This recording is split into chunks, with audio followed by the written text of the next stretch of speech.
नमस्कार, news point लेकर हाजिर हूं मैं राजीव। दोस्तों, प्रधानमंत्री नरेंद्र मोदी आज नीदरलैंड्स में भारतीय समुदाय के सामने ये साबित करने में लगे थे कि उनके शासनकाल में लोकतंत्र कितना मजबूत हुआ है।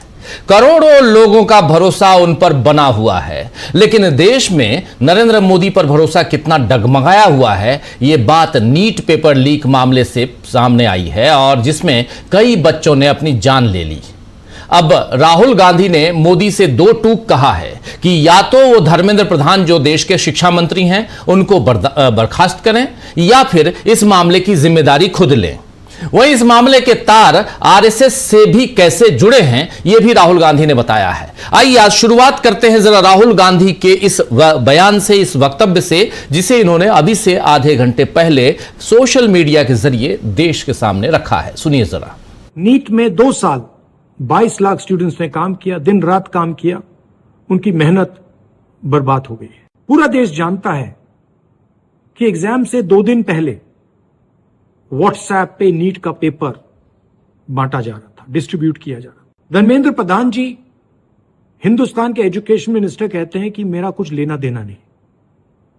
कमेटी ने रिकमेंडेशन किया था, उसको उन्होंने डस्टबिन में फेंका, कहा कि ऑपोजिशन के लोग कमेटी में बैठे हैं, इसका कोई मतलब नहीं है, कोई जरूरत नहीं है। सच्चाई है कि आपने हिंदुस्तान का जो कोर है, जो सेंटर है, उसको डैमेज किया है। ये एक नेक्सस है। आरएसएस, बीजेपी और जो हमारे यूनिवर्सिटीज में इनके लोग बैठाए गए हैं, वाइस चांसलर्स बैठाए गए हैं, प्रोफेसर्स बैठाए गए हैं, इनके बीच में पैसे बनाने का नेक्सस है और इस नेक्सस ने हिंदुस्तान के एजुकेशन सिस्टम को खत्म कर दिया है। पूरा देश जानता है कि अगर आप वाइस चांसलर बनना चाहते हैं, आपको सब्जेक्ट नॉलेज की कोई जरूरत नहीं, आपको एक्सपीरियंस की कोई जरूरत नहीं। अगर आप आरएसएस के हैं तो आप वाइस चांसलर बन सकते हैं, अगर आपकी विचारधारा आरएसएस की नहीं है, आप वाइस चांसलर नहीं बन सकते हैं। यही है कारण कि इस देश में 80 बार पेपर लीक हुआ है और 2 करोड़ युवाओं का भविष्य बर्बाद हुआ है। प्रधानमंत्री को इमीडिएट ऑर्डर देना चाहिए कि धर्मेंद्र प्रधान जी को इस्तीफा दें, उनको सैक किया जाए और जो गिल्टी लोग हैं उनको पकड़ के जेल में डाला जाए। तो सुन लिया आपने, यहां पे साफ साफ राहुल गांधी ने बता दिया कि कैसे यहां वाइस चांसलर बना जाता है। आरएसएस का से आपका अगर कनेक्शन है तो आप कहां तक पहुंच सकते हैं, और सबसे बड़ी बात कि 2 करोड़ युवाओं का भविष्य आपने खतरे में डाल दिया है, बर्बाद कर दिया है, और इसके लिए देश के शिक्षा मंत्री को साफ साफ कहा है कि उन्हें सैक कीजिए, वरना जिम्मेदारी आप लीजिए। तो इधर मोदी की जिम्मेदारी का पाठ राहुल गांधी ने पढ़ा दिया, ये साफ दिखाई दे रहा है।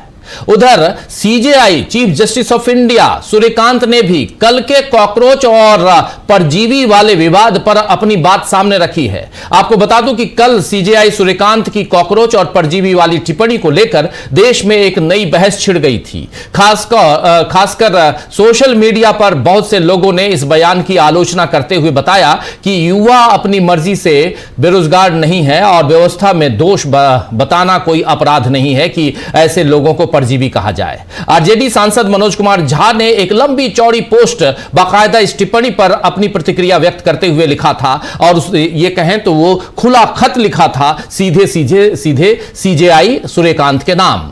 और इसमें उन्होंने लिखा था कि अमानवीकरण की भाषा, चाहे वो कॉकरोच हो या परजीवी, इतिहास में हमेशा असहिष्णुता की पहली शरणस्थली रही है। मिलॉर्ड, लोकतंत्र इसीलिए जीवित रहते हैं क्योंकि संस्थाएं आलोचना को लोकतांत्रिक आवश्यकता मानती हैं, किसी प्रदूषण की तरह नहीं। देश का युवा आज पेपर लीक और बेरोजगारी से जूझ रहा है। ऐसे में उनकी मजबूरी को परजीविता कहना उनका मजाक उड़ाना है। ये बात यहां लंबी चौड़ी चिट्ठी है, उसमें से एक छोटा सा हिस्सा आपके सामने रखा हूं, और यहां मनोज कुमार झा इस चिट्ठी को अगर आप पढ़ेंगे तो उस चिट्ठी में उन्होंने बहुत सारी बातें लिखी हैं। लेकिन अब सीजेआई ने इस मसले पर अपना स्पष्टीकरण दिया है। सीजेआई सूर्यकांत ने कहा है कि मीडिया के एक वर्ग ने उनकी बातों को गलत तरीके से पेश किया और ऐसा दिखाया मानो उन्होंने देश के युवाओं की आलोचना की हो। सीजेआई सूर्यकांत ने कहा है कि मुझे यह देखकर दुख हुआ कि मीडिया के एक वर्ग ने कल एक निरर्थक मामले की सुनवाई के दौरान की गई मेरी मौखिक टिप्पणियों को गलत तरीके से पेश किया। मैंने विशेष रूप से उन लोगों की आलोचना की थी जिन्होंने फर्जी और नकली डिग्रियों की मदद से बार यानी कानूनी पेशे जैसे क्षेत्रों में प्रवेश किया है। ऐसे ही लोग मीडिया, सोशल मीडिया और अन्य सम्मानित पेशों में भी घुस आए हैं, इसीलिए वे परजीवी की तरह हैं। इसके अलावा सीजेआई सूर्यकांत ने यह भी कहा कि यह पूरी तरह बेबुनियाद है कि मैंने हमारे देश के युवाओं की आलोचना की। मैं न केवल वर्तमान और भविष्य की हमारी मानव संसाधन क्षमता पर गर्व करता हूं, बल्कि भारत का हर युवा मुझे प्रेरित करता है। यह कहना अतिशयोक्ति नहीं होगी कि भारतीय युवाओं का मेरे प्रति गहरा सम्मान है और मैं भी उन्हें विकसित भारत के स्तंभ के रूप में देखता हूं। अच्छा है कि इस मसले पर भारत के मुख्य न्यायाधीश का पक्ष सामने आ गया और गलतफहमी दूर हो गई, वरना जिस तरह सरकार ने आलोचनाओं को सुनने और सहने और जवाब देने की रवायत छोड़ दी है, उससे देश के लोकतंत्र को बार बार चोट पहुंच रही है। देश के युवाओं के साथ सरकार का रवैया कैसा हो चुका है, इसकी बानगी नीट पेपर लीक विवाद से देखने को मिल ही सकती है आपको, जिसमें सरकार ने खुद माना है कि व्यवस्था की खामी के कारण पेपर लीक हुआ, लेकिन अब तक शिक्षा मंत्री ने इस्तीफे की पेशकश नहीं की और न ही प्रधानमंत्री नरेंद्र मोदी ने इस पर दो शब्द का अफसोस जाहिर किया। आपको बता दूं कि आज एक तरफ कांग्रेसियों ने, यूथ कांग्रेस ने इस मामले पर विरोध प्रदर्शन किया। राहुल गांधी ने वीडियो बनाकर अपनी बात सामने रखी, आपने अभी देख लिया। और वहीं कांग्रेस अध्यक्ष मल्लिकार्जुन खड़गे ने भी एक पोस्ट में लिखा है कि मोदी सरकार में अमृतकाल भर्ती परीक्षा के छात्रों के लिए मृतकाल साबित हो रहा है। खड़गे ने यह भी लिखा कि मोदी राज में 90 से ज्यादा पेपर लीक हो चुके हैं, 9 करोड़ से ज्यादा छात्र और उनके परिवार प्रभावित हुए हैं। बेरोजगारी की आग पहले ही युवाओं का भविष्य बर्बाद कर रही है। साल 2024 नीट पेपर लीक में जिन अधिकारियों पर सवाल उठे, उन्हें सजा नहीं मिली बल्कि मलाईदार पद दे दिए गए। ये साफ नजर आ रहा है कि विपक्ष के उठाए मुद्दों का असर अब धरातल पर देखने को मिल रहा है। मोदी चाहे अपनी जीत को लेकर जितने दावे कर लें और विदेश में प्रवासी भारतीयों के बीच अपनी वाहवाही करवा लें, लेकिन घर पर मोदी बार बार घिर रहे हैं। महंगाई, बेरोजगारी से लेकर पेपर लीक और पेट्रोल डीजल बचाने की मोदी की अपील तक, हर बात पर मोदी से सवाल किए जा रहे हैं। जैसे आम आदमी पार्टी के सांसद संजय सिंह ने बताया कि 12 साल में मोदी जी ने टैक्स के नाम पर जनता से 44 लाख करोड़ रुपए लूटा है। तेल कंपनियों ने 3.5 लाख करोड़ रुपए मुनाफा कमाया। अगर इतना मुनाफा कमाया है तो थोड़े दिन छूट दो और महंगाई को कंट्रोल कर लो। ये बात यहां कह रहे हैं संजय सिंह। जरा सुन लीजिए संजय सिंह के इस वीडियो को, देखिए। चैनलों की क्या विश्वसनीयता है आपको पता है? 12 साल में इस देश की जनता से प्रधानमंत्री नरेंद्र मोदी जी की सरकार ने 44 लाख करोड़ रुपए का टैक्स वसूला है डीजल पेट्रोल के नाम पे। और ये जो कंपनियों का रोना रो रही है, गोदी मीडिया, उन कंपनियों ने 3.5 लाख करोड़ रुपए का मुनाफा कमाया है। कब कमाया है?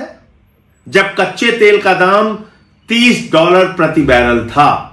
अंतर्राष्ट्रीय बाजार में जब कच्चे तेल का दाम कम था, $20, $30 प्रति बैरल था, उस वक्त भी आपको महंगा पेट्रोल और डीजल हिंदुस्तान में बेचा गया और मुनाफा कमाया गया। हजारों लाखों करोड़ रुपए मुनाफा कमाया गया। तब तो कोई गोदी मीडिया वाला छाती नहीं पीट रहा था। तब तो कोई गोदी मीडिया वाला सर नहीं पटक रहा था कि बाप रे बाप, इतना मुनाफा जनता से कमाया जा रहा है, क्यों जनता से इतना मुनाफा कमाया जा रहा है, क्यों मोदी जी डीजल पेट्रोल का दाम कम नहीं कर रहे हैं अगर अंतर्राष्ट्रीय बाजार में कच्चे तेल का दाम कम है। किसी भी गोदी मीडिया ने यह बात नहीं कही। तो अब क्यों आप लोग सर पटक रहे हैं? इसलिए कि मोदी जी के हर गलत निर्णय का बचाव करना है। मोदी जी चले गए विदेश यात्रा में, आपने देखा होगा उनका वहां अरब में गले मिलते हुए। यहां तो कपड़े से पहचान लेते हैं मुसलमानों को, आपने देखा होगा वहां किस तरीके से गले मिल रहे हैं जोर जोर से, जैसे मेले में बिछड़े हुए भाई। देखा होगा आपने। और आपको सलाह देकर चले गए सोना ना खरीदना, खाद ना खरीदना, खाने का तेल ना खरीदना, गाड़ी का तेल ना खरीदना, वर्क फ्रॉम होम करना, विदेश यात्रा ना करना, सब सलाह देके चले गए। अब गोदी मीडिया लग गया अपने मालिक की चमचागिरी में कि अरे भाई जब कह के गए तो मान क्यों नहीं रहे हो तुम लोग। तो मेरा गोदी मीडिया से सवाल है, तो सुन लिया आपने, 44 लाख करोड़ रुपए का मुनाफा कंपनियों ने, सरकार ने कर लिया। 3.5 लाख करोड़ रुपए का मुनाफा कंपनियों को हो गया, तेल कंपनियों को हो गया, लेकिन उसके बाद कह रहे रोना रो रहे हैं, आखिर ऐसा क्यों। तो आइए दोस्तों, आज चर्चा करेंगे कि क्या मोदी पर चारों तरफ से शिकंजा कस चुका है और कैसे विपक्ष के वार से खुद को बचाएंगे नरेंद्र मोदी। यहां बड़ा सवाल, और इन सवालों के बीच चीफ जस्टिस ऑफ इंडिया को देनी पड़ी सफाई, और साथ में राहुल ने मांग लिया नरेंद्र मोदी और उनके साथी धर्मेंद्र प्रधान से इस्तीफा। आखिर क्यों, चलिए इन सब की चर्चा की शुरुआत करते हैं। हमारे साथ कुछ वरिष्ठ साथी जुड़े हुए हैं, उनसे पहले आपका परिचय करवाता हूं, आगे बढ़ते हैं। देखिए 5 वरिष्ठ साथी हमारे साथ हैं। हमारे साथ अंशु जी हैं, अंशु जी आपका स्वागत करता हूं। हमारे साथ धनंजय जी जुड़ गए, धनंजय जी आपका भी स्वागत है। हमारे साथ स्वामी जी हैं, हमारे साथ प्रशांत जी हैं और अमलेंदु जी, आप सभी का स्वागत है, इस्तकबाल है। स्वागत इस्तकबाल अब तमाम दोस्त साथी शुभचिंतक आप सबका जो अब तक जुड़ चुके हैं, उनका भी, जो जुड़ने वाले हैं उनका भी स्वागत करता हूँ। स्वामी जी आपके पास आना चाहता हूँ सबसे पहले, और जरा आपसे समझना चाहता हूँ सबसे पहले, सुप्रीम कोर्ट ऑफ इंडिया चलते हैं। सीजेआई साहब ने अपनी बात रख दी है, तोड़ मरोड़ कर पेश करना ये मीडिया वालों से सीखना चाहिए। हम तो यही कहेंगे कि क्या हम लोग कॉकरोच को, हम लोगों ने क्या परजीवी को हम लोगों ने तोड़ा था, क्या मरोड़ा था, क्या कॉकरोच को तोड़ा मरोड़ा क्या। सवाल ये नहीं उठता, पैदा होता, सवाल ये है कि चलिए अच्छी बात है, इस विवाद का अंत होना चाहिए, लेकिन जो सवाल पैदा हुआ है, जो जिस ढंग से कहा गया, कहीं ना कहीं दूर तक आपके दिल के, दिमाग के किसी कोने में ये बैठा तो होगा कि देश के युवा जो हैं, बेरोजगार जो हैं, वो परजीवी हो गए हैं, कॉकरोच हो गए हैं। लेकिन इस पर प्रतिक्रिया, इसके क्या मायने हैं, सीजेआई की प्रतिक्रिया। देखिए राजीव जी, वास्तविकता यह है, मैं चीफ जस्टिस ऑफ इंडिया को कुछ नहीं कह रहा हूं, वरना कहेंगे तोड़ मरोड़ की बात कर रहे हैं। मैं ये कहता हूं जो लोग हैव्स हैं, जिनके पास बहुत कुछ है, जिनको बहुत कुछ मिलता है, वो लोग जो हैव नॉट्स हैं, जिनको नहीं मिलता है, जो गरीब हैं, उनको आती है, उनको ऐसा लगता है कि ये लोग एग्जिस्ट क्यों कर रहे हैं और ये लोग गंदगी क्यों फैला रहे हैं। देखिए इसीलिए आप जानते हैं बहुत सारे करोड़पति अरबपति ऐसे होते हैं जो अपने बच्चों को कहते हैं कि जीवन में पदार्पण करने से पहले बिना बताए कि तुम किसके बेटे हो और कितने बड़े उद्योग समूह के हो, तुम जाके झुग्गी झोपड़ी में रहो और वहां जाके देखो कि जीवन कैसा होता है, कस्टमर की भावनाओं को समझने का प्रयास करो। देखिए मुश्किल क्या है कि हमारे देश में केवल 5% लोग ऐसे हैं जो हैव्स हैं और 95% ऐसे लोग हैं जो संघर्ष कर रहे हैं। उनके जीवन के बारे में, उनके संघर्ष के बारे में, उनके कष्टों के बारे में इनको कोई पता नहीं है, कुछ अंदाजा नहीं है। और मेरे ख्याल से वो, और दूसरा देखिए सबकॉन्शियस माइंड में, जैसे एक बार पहले भी मैंने आपके कार्यक्रम में कहा था, आरएसएस के आइडियोलॉग पंडित दीनदयाल उपाध्याय ने एक बार कहा था और बड़ी सही बात कही थी। उन्होंने कहा था सरकार का मात्र एक काम है राजीव जी कि वो जो गरीब हैं उनको अमीरों के शोषण से बचाए। सरकार का काम यह होता है जो कमजोर है, जिसके पास कुछ नहीं है, जो बेचारा अपनी रक्षा नहीं कर सकता है, उसको बड़े लोगों के शोषण से बचाए। क्योंकि आप जानते हैं जो पैसे वाला है, जो ताकतवर है, जिसके पास एडमिनिस्ट्रेटिव पावर है, जिसके पास पैसा है, जिसके पास शारीरिक शक्ति है, वो तो अपने बलबूते पे अपना सब कुछ जीवन में पा सकता है। लेकिन जो गरीब है, जो संघर्ष कर रहा है, जिसके पास कुछ नहीं है, वो संघर्ष नहीं कर सकता। उसको प्रशासन के संरक्षण की आवश्यकता होती है। आज के तारीख में आपको लगता है क्या प्रशासन उनको संरक्षण दे रहा है? अब आप सोचिए, मैं सुन रहा था खान सर को भी आप भी सुनते होंगे, मैं भी बड़ा प्रभावित हूं उस यंग व्यक्ति से, जब वो बात करता है हिंदुस्तान नहीं पूरी दुनिया सुनती है।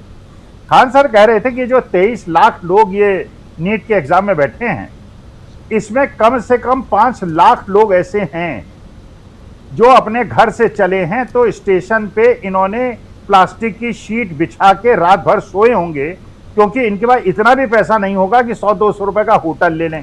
घर से रोटी मधवा के लाए होंगे, प्याज के साथ या नमक के साथ इन्होंने खाई होगी। अब तो इन्होंने कह दिया कि साहब हम इनसे दोबारा फीस नहीं लेंगे। जरा उनकी जो मानसिक स्थिति है, जिस प्रकार का संघर्ष करके वो एग्जाम देने आते हैं, उसका अंदाजा इन लोगों को नहीं है। इसका मतलब यह है कि जो सरकार से हम अपेक्षा करते हैं, जो न्यायालय से हम अपेक्षा करते हैं, जो गरीब आदमी है उसको संरक्षण दीजिए, उसकी बात को सुनिए, उसको दर्द को समझने का प्रयास कीजिए। जो ताकतवर है केवल उसी को बेल देके और उसकी सुनवाई करके उसको छूट मत दीजिए। और लाखों करोड़ों cases high court, supreme court, lower court में पड़े हुए हैं, कोई सुनवाई नहीं होती, सालों साल बीत जाते हैं, 2-3 जनरेशन उसको लड़ती हुई दिखाई पड़ती है। तो ये जो गरीब लोग हैं, जो आप जाइए किसी जेल के अंदर जरा एक सर्वेक्षण कीजिए राजीव जी, 50% लोग जेल के अंदर ऐसे हैं जिन्होंने पेटी ऑफेंसेस किए हैं और उनके पास, क्योंकि उनके रिश्तेदारों के पास जमानत राशि देने के लिए पैसा नहीं होता है और लोगों ने उनसे संबंध तोड़ दिए, इसलिए वो जेल के अंदर है, वरना वो जेल से छूट जाते। बड़े लोग तो ठीक है 50 लाख 1 करोड़ दे के कुछ ऊपर से कुछ नीचे से वो अपनी जमानत करा के ले जाएंगे। इन लोगों को संरक्षण की आवश्यकता है। तो आज के तारीख में जिन बच्चों के लिए टिप्पणी की गई थी, अगर कहा जाए, चलिए घुमा फिरा के कहा गया था, लेकिन ये तो बात सही है कि उन्होंने कहा था जिसकी कोई आवश्यकता नहीं थी।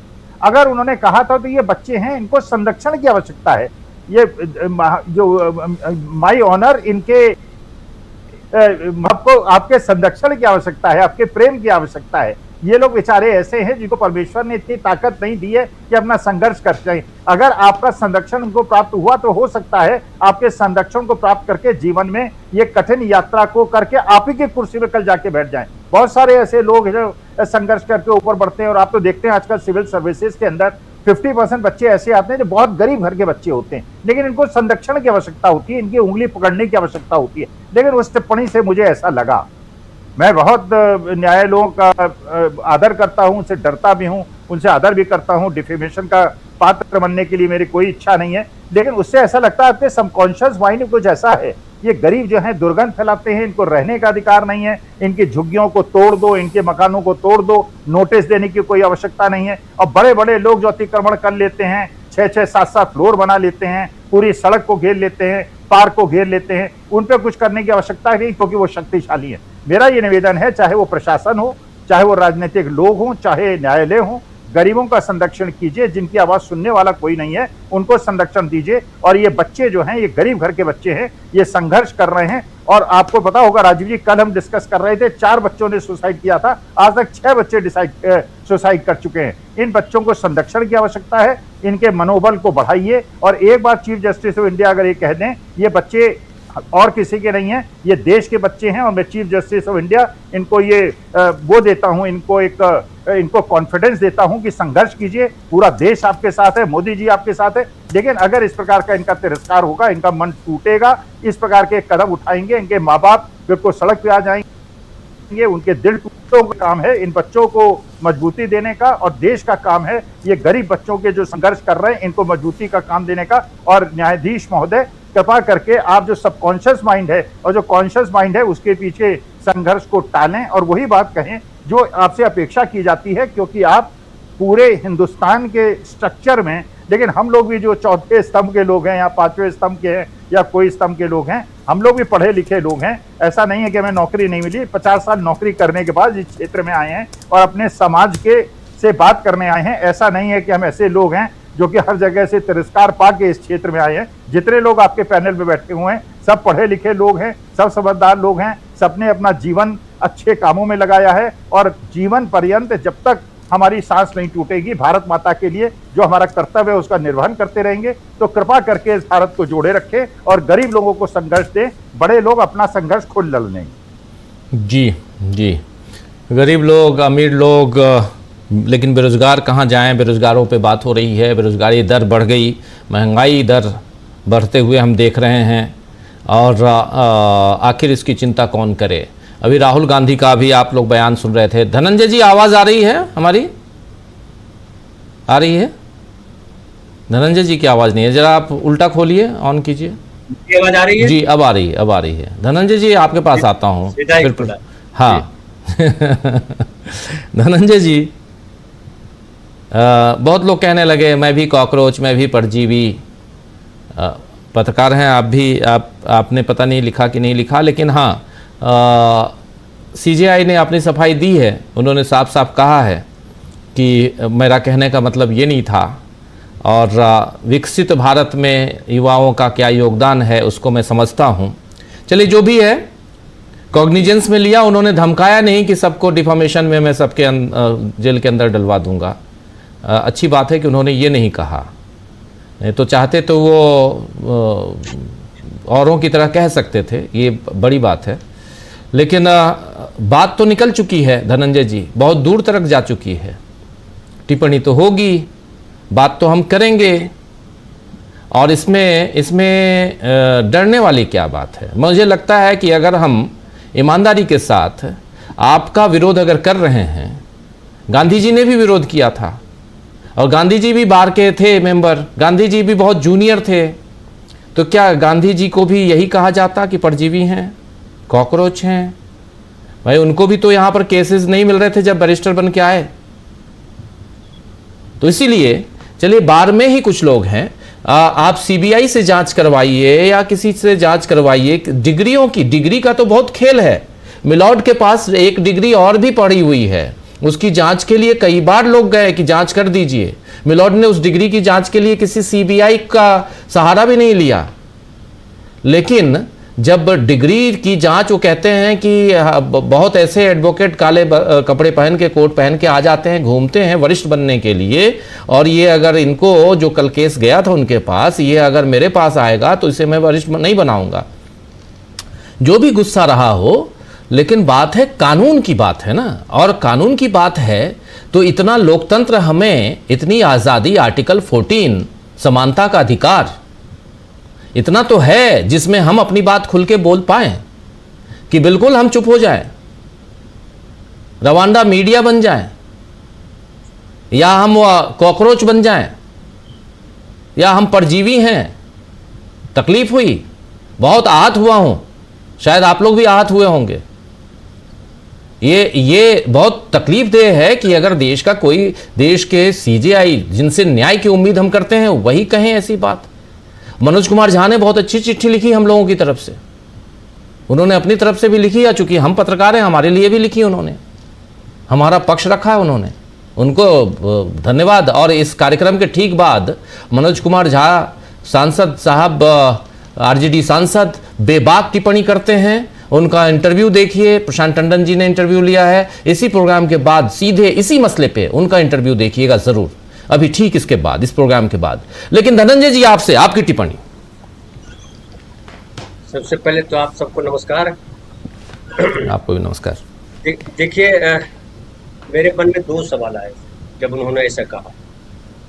एक तो ये कि वो संविधान के जब कस्टोडियन कहलाते हैं, चीफ जस्टिस ऑफ इंडिया, संविधान का पालन करना उनका कर्तव्य है। संविधान के प्रियम्बल में लिखा हुआ है व्यक्ति का सम्मान। व्यक्ति का सम्मान बहुत महत्वपूर्ण शब्द है, वाक्य है, वो आधा है लेकिन बहुत महत्वपूर्ण वाक्य है। आम आदमी नहीं समझता, नेता भी शायद नहीं समझते, लेकिन चीफ जस्टिस ऑफ इंडिया को बखूबी ये समझ में आता होगा, ऐसा मैं समझता हूँ। लेकिन जिस तरीके का पिछले 12 साल से माहौल बनाया गया, राहुल गांधी ने एक और टिप्पणी, उन्होंने कहा कि जिस तरह से यूनिवर्सिटियों में वाइस चांसलर बनाए जा रहे हैं, प्रोफेसर बनाए जा रहे हैं आरएसएस के सिफारिश पे या आरएसएस का। मैं अभी दिल्ली आया था तो मैं जगदीश्वर चतुर्वेदी सर से मिला था, तो बात कर रहा था, तो बता रहे थे किस तरह से आजकल जो है नियुक्तियां हो रही हैं दिल्ली यूनिवर्सिटी में या और दूसरी जगह, और बाकायदा गलत लोगों की नियुक्तियों के लिए गृह मंत्री का फोन आता है, किसका फोन आता है। तो ये जो कॉकरोच वाली बात, देखिए कॉकरोच से परेशान तो सब है, हम लोग मुंबई में बहुत परेशान रहते हैं कॉकरोच से। घरों में कॉकरोच छोटे छोटे आजकल कहते हैं उसको फ्रेंच कॉकरोच, बहुत परेशान करते हैं। तो हम लोग हिट लाते हैं और हिट ला करके उसको मार देते हैं कॉकरोच। लेकिन ये जो मनुष्य रूपी कॉकरोच है, इसका क्या करें, इसका क्या इलाज? इसको गोली मार दें, या इसका इलाज है कि ये कॉकरोच, हमने तो समझा कि सब मनुष्य है, मनुष्य के तौर पे जन्म लिया तो मनुष्य है, और जब मनुष्य के तौर पे जन्म लिया तो क्या सीजीआई समझ रहे हैं कि वो कॉकरोच के रूप में जन्म लिया, या पढ़ाई करने के दौरान वो कॉकरोच बन गया, या पढ़ाई करने के बाद वो कॉकरोच बना, या बेरोजगार हो गया इसलिए कॉकरोच बना, या नरेंद्र मोदी जी की सरकार जब से आई है तब से कॉकरोच बना है। इस पे भी स्पष्टीकरण देते तो मुझे तसल्ली होती। इस पर कोई स्पष्टीकरण नहीं आया।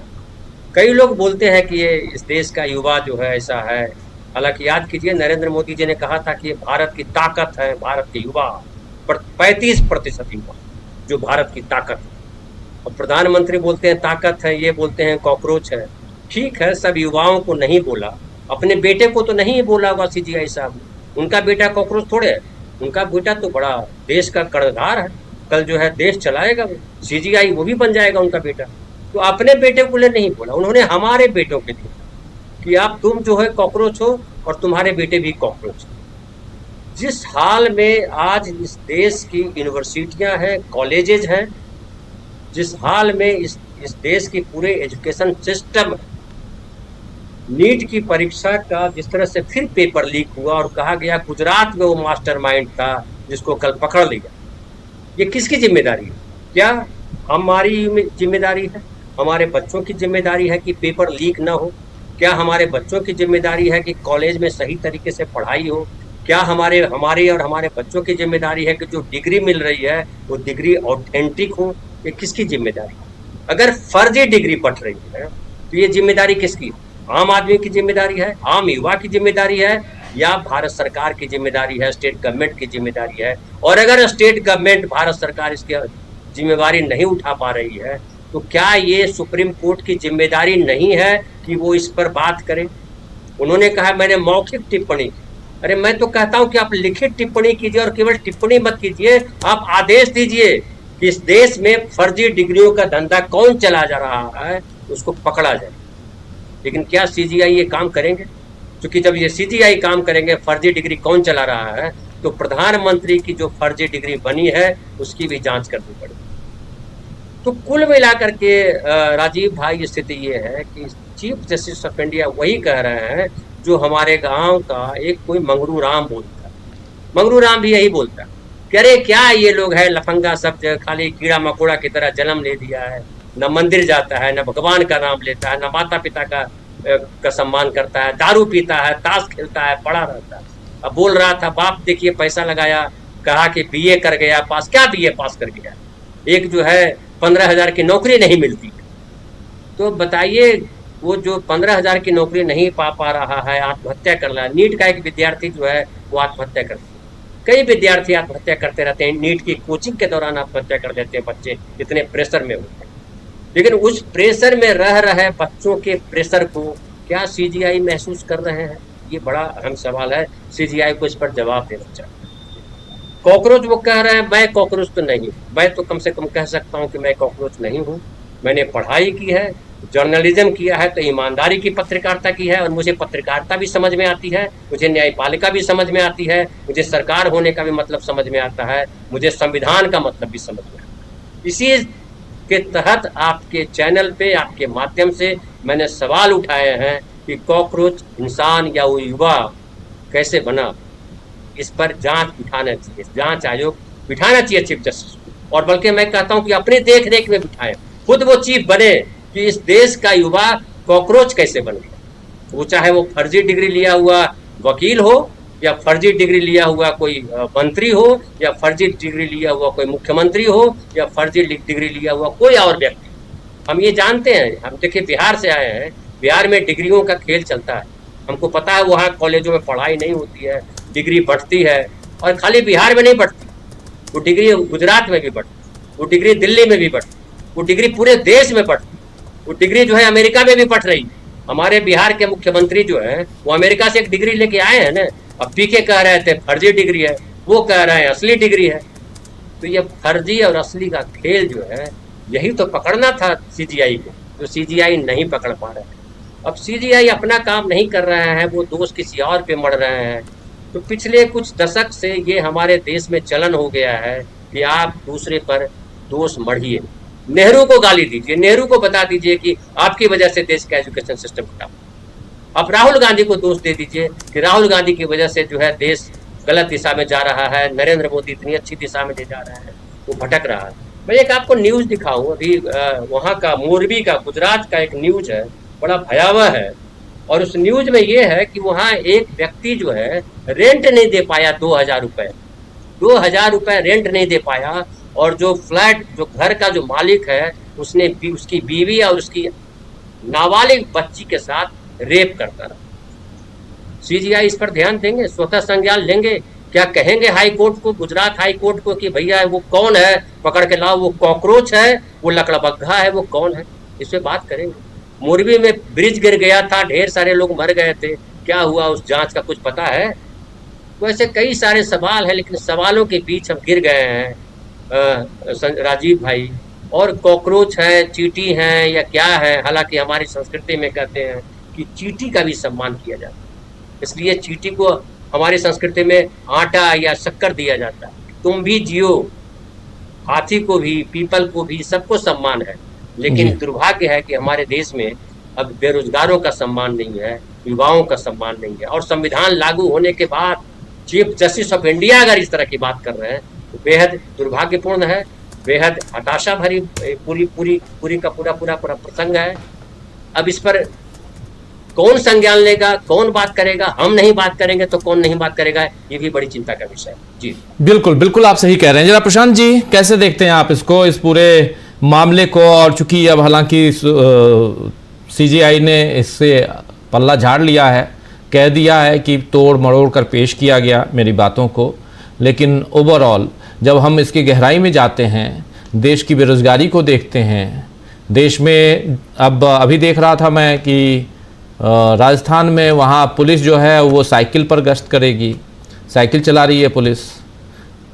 गुंडे मवाली जो हैं वो आएंगे फॉर्च्यूनर में और साइकिल पर पीछा करेगी पुलिस वहाँ की।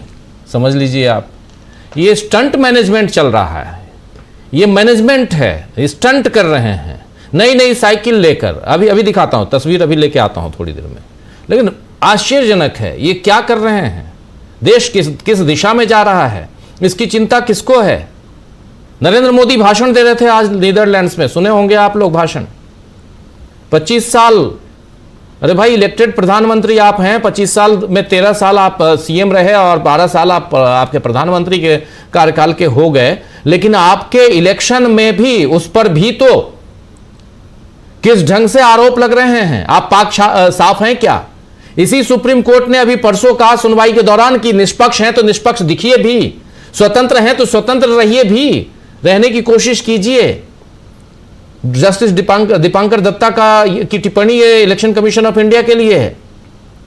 जब आप चुनाव नहीं करवाएंगे निष्पक्षता के साथ, आपके हर चुनाव पर कहीं ना कहीं हर चुनाव आपका सवालों के घेरे में हो, उसके बाद आप कहेंगे कि हम इतने साल से प्रधानमंत्री रिकॉर्ड बनाने के में लगे रहिए, लेकिन यहां देश के अंदर क्या चल रहा है? कोई बैलगाड़ी से आ रहा है, कोई पैदल आ रहा है, कोई साइकिल से आ रहा है, कोई रिक्शे से आ रहा है। उत्तर प्रदेश ने अभी नियम बना दिया कि अगले साल से ऑटो रिक्शा सिर्फ और सिर्फ इलेक्ट्रिक ऑटो रिक्शा ही रजिस्टर्ड होंगे, सिर्फ auto electric rickshaw, e rickshaw, और कोई रिक्शा नहीं। जिनके पास वो डीजल वाले या सीएनजी वाली रिक्शा है वो क्या करेगा? वो बेचारा कहां जाएगा? मार डालो गरीबों को और एक फौज तैयार कर दो, ये जो मिडिल क्लास है, जो अंधभक्त है आपका। कोई बोलने वाला नहीं। प्रशांत जी, जी यही चिंता की बात है राजीव जी, कि आप बेरोजगार बना रहे हो अपनी नीतियों से, और फिर उन बेरोजगारों को आप कह रहे हो कि ये कॉकरोच है। जस्टिस ने अपना जो शब्द विड्रॉ नहीं किया, उन्होंने कहा कि मेरे बयान को तोड़ मरोड़ के कहा गया। उन्होंने क्या कहा था वो भी सुन लेते हैं कि there are youngsters like cockroaches who don't get any employment and don't have any place in the profession. Some of them become media, some of them become social media, and some of them become RTI activists, and some of them become other activists, and they start attacking everyone. ये उन्होंने कहा। इसमें क्या तोड़ मरोड़ कर दिया, क्या तोड़ मरोड़ हुआ है? ये तो कहा है उन्होंने, रिपोर्ट हुआ सुप्रीम कोर्ट से। अब ये कह रहे हैं साहब कि हमने इनको नहीं उनको कहा। ठीक है जी, हम मान लेते हैं आपने उनको कहा। मेरी आपत्ति और मेरी चिंता का विषय शब्दों पर है। कॉकरोच पैरासाइट, ये जो है, अमानवीय, डिह्यूमनाइजिंग एनीबॉडी, कोई भी हो, अभियुक्त भी हो कोई, आप उसको डिह्यूमनाइज क्यों करोगे? आपके पास न्याय प्रक्रिया में तमाम कानून है, तमाम सब कुछ है, आप उसका इस्तेमाल करें। आप ह्यूमनाइज क्यों करेंगे? मेरी चिंता इसलिए है कि जो मनोज झा के साथ इंटरव्यू में भी बात आई है कि रवांडा में, जिसका जिक्र अभी आपने किया, रवांडा मीडिया का, उस रवांडा में मीडिया ने तुत्सी, वहाँ के जो माइनॉरिटी थे, उनके लिए कॉकरोच और पैरासाइट ही इस्तेमाल किया, और उसके बाद हत्याकांड हुआ वहाँ पे। ये देखिए बिल्कुल नई साइकिल, ये नई साइकिल देखिए, आपको भी चाहिए तो एक आध ले सकते हैं।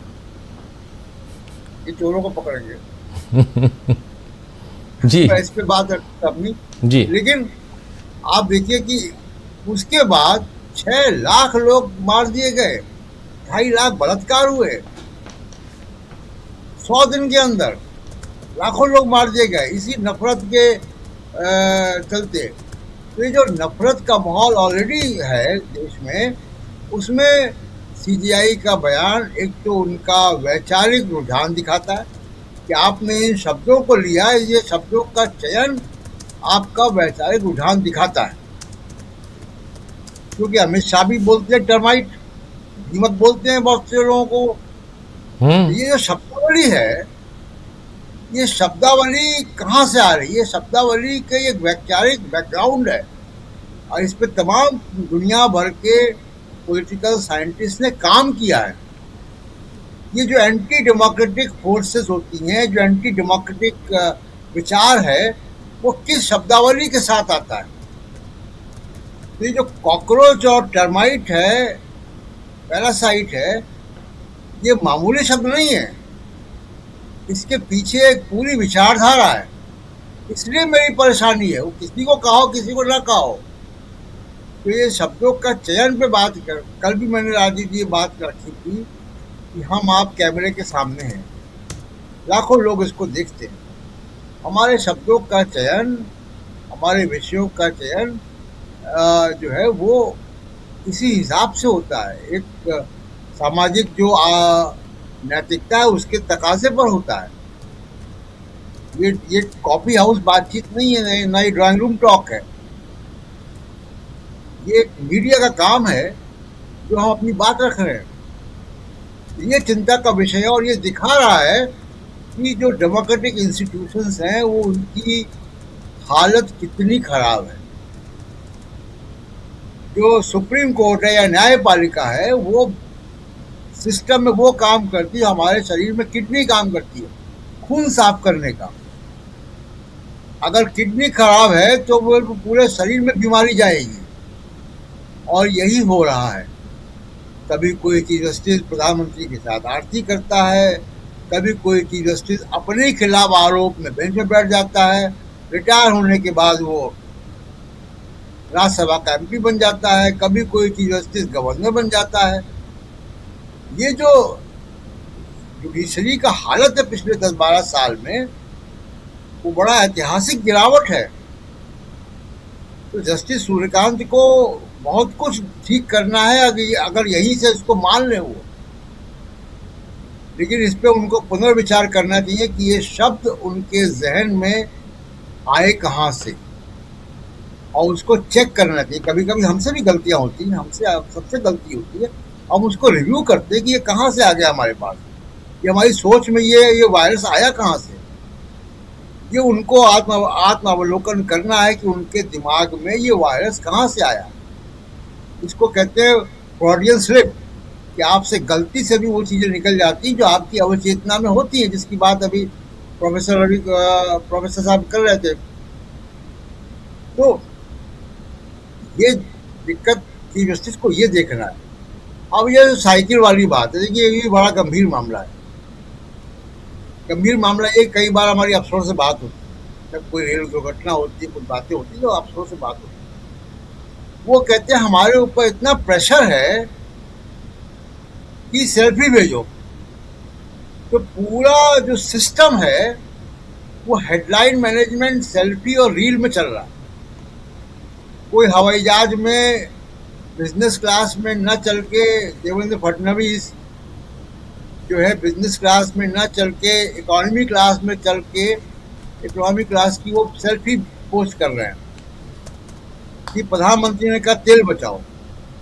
अब आप ये बताइए कि क्या अगर मैं बिजनेस क्लास में बैठूं या इकोनॉमी में बैठूं तो हवाई जहाज का तेल कैसे बचेगा इससे? लेकिन ये पूरी सरकार, पूरा सिस्टम जो है वो सेल्फी, रील इन सब में है, वास्तविक प्रशासन नहीं हो रहा है। और जो राहुल गांधी ने सवाल उठाए हैं नीट को लेकर, वही गंभीर बातें, उसके सेकंड टाइम में जब आऊँगा तो उसके बाद रखूँगा कि बहुत बार ये सुनने में आती है बात कि कोटा वाले आरक्षण पे, जो आरक्षण विरोधी लोग हैं, कोटा वाले डॉक्टर से इलाज कराओगे क्या, ये पूछते हैं। मंडल कमीशन के आंदोलन के दौरान भी सवाल उठता है। मैं पूछता हूँ कि भाई क्या नकलची डॉक्टर से इलाज कराओगे अपना, जो पेपर लीक से डॉक्टर बना है, कैसे बचानोगे? सेकंड राउंड में आऊँगा तो बात करूँगा। जी जी जी, पेपर लीक और राहुल गांधी का आप जिक्र कर रहे हैं तो राहुल गांधी का एक ट्वीट है, अभी अभी आया है, जरा उस ट्वीट को देख लेते हैं। राहुल गांधी क्या लिख रहे हैं और सीधे हमलावर हैं देश के शिक्षा मंत्री के ऊपर, धर्मेंद्र प्रधान के ऊपर। जरा ट्वीट को ले आइए स्क्रीन पे। और राहुल गांधी ट्वीट में लिखते हैं, अभी आपके सामने रखता हूं, कि धर्मेंद्र प्रधान जी ने 22 लाख नीट बच्चों के साथ धोखा किया है, साथ ही संसद का भी अपमान किया है। संसदीय समिति की रिपोर्ट को सिर्फ इसलिए खारिज कर दिया क्योंकि उसमें विपक्ष के सांसद हैं। जो संसद पर ही भरोसा नहीं करते वो नीट सुधार पर क्या भरोसा करेंगे। प्रधान जी को हटाइए, प्रधान जी को हटाइए। जो बाइट अभी हम लोग देख रहे थे उसी बाइट को ट्वीट के रूप में इन्होंने ट्वीट किया है, लेकिन इम्पॉर्टेंट हो जाता है कि प्रधान जी को हटाइए। बार बार ये बात राहुल गांधी कह रहे हैं। और अंशु जी, बात जो है, चाहे आप उधर जाइए, सीजेआई के वक्तव्य पे जाइए, सीजेआई साहब जो भी कहें, लेकिन ये बात जो खबर आई, जिस ढंग से रिपोर्ट्स हुई और उन्होंने जो वक्तव्य दिया है, उस वक्तव्य के आधार पर उन्होंने युवाओं की बात की है, ना कि वहाँ पर किसी एक या किसी जो एडवोकेट्स हैं, जूनियर एडवोकेट्स हैं, उनके लिए नहीं कहा है। उन्होंने युवाओं के लिए कहा है, और इसलिए भी कि उनमें से कुछ मीडिया बन जाते हैं, कुछ सोशल मीडिया बन जाते हैं, कुछ आरटीआई एक्टिविस्ट बन जाते हैं, कुछ एक्टिविस्ट बन जाते हैं, कुछ सीनियर एडवोकेट बन जाते हैं, कुछ जूनियर एडवोकेट बन जाते हैं। ऐसा तो नहीं कहा उन्होंने। उन्होंने ये कहा, और ऐसे एडवोकेट्स की सीबीआई जांच करवानी चाहिए, यहाँ बड़ी मात्रा में हैं, बड़ी संख्या में हैं। चलिए, एक तो ये बात है। दूसरी बात, ये युवाओं की बात हो गई। नीट का मामला युवाओं का मामला है। युवाओं में रोजगार की कमी, नोएडा में देखिए, नोएडा में युवाओं ने और कामकाजी लोगों ने स्ट्राइक किया, अपनी नौकरी और उसके साथ साथ अपनी सैलरी, अपने इंक्रीमेंट के लिए किया था। क्या है आज? पत्रकार, सोशल एक्टिविस्ट सब जेल में हैं। इसी सुप्रीम कोर्ट ने 18 तारीख को कहा है कि 2 लोगों का नाम दिया है कि 18 तारीख को उनको पेश कीजिए। फटकार लगाई है उत्तर प्रदेश पुलिस को इसी सुप्रीम कोर्ट ने। वहां भी युवाओं के साथ है खिलवाड़ है, चाहे सरकार करे या कोई करे। न्यायालय से हम ये उम्मीद, न्याय की उम्मीद तो करेंगे ही। और अगर सबसे बड़ा, अगर न्याय की मंदिर, न्याय का जो मंदिर है सबसे बड़ा उसका अगर देखा जाए तो सुप्रीम कोर्ट, सुप्रीम अदालत से बड़ा तो कोई है नहीं। और उसमें भी जो सुप्रीम कुर्सी पर बैठे हुए हैं चीफ जस्टिस ऑफ इंडिया, उनसे तो न्याय की गुहार लगाई जा सकती है, उनसे उम्मीद की जा सकती है, गुहार लगाइए ना लगाइए। चारों तरफ अगर आप देखिए तो युवा हैं। सोना मत खरीदिए। अभी अभी आधिकारिक तौर पर अभी ये खबर देख रहा हूं कि भारत सरकार ने, अभी देखिए, मैं बता रहा हूं, आधिकारिक आदेश के अनुसार सरकार ने चांदी के आयात पर प्रतिबंध लगा दिया है। सोना और चांदी, अभी इसमें जो काम करने वाले लोग हैं, जो कारीगर हैं, धीरे धीरे बेरोजगार हो रहे हैं।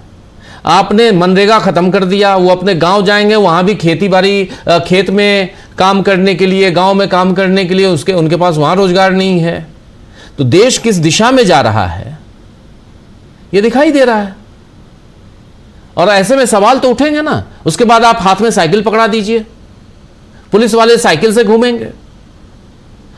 तरक्की होती है, आप पैदल रहते हैं, बड़ी इच्छा होती है कि मेरे पास एक साइकिल हो, साइकिल है तो इच्छा होती है कि कम से कम एक स्कूटर हो, स्कूटर है तो एक मोटरसाइकिल हो, मोटरसाइकिल है तो एक छोटी सी कार हो, छोटी कार है तो एक बड़ी कार हो। यही तो इच्छा रहती है, आदमी आगे बढ़ना चाहता है। एक कमरे का घर है तो मेरे पास 2 कमरे का घर हो। यहां तो आपका डिमोशन हो रहा है अंशु जी, धीरे धीरे धीरे धीरे।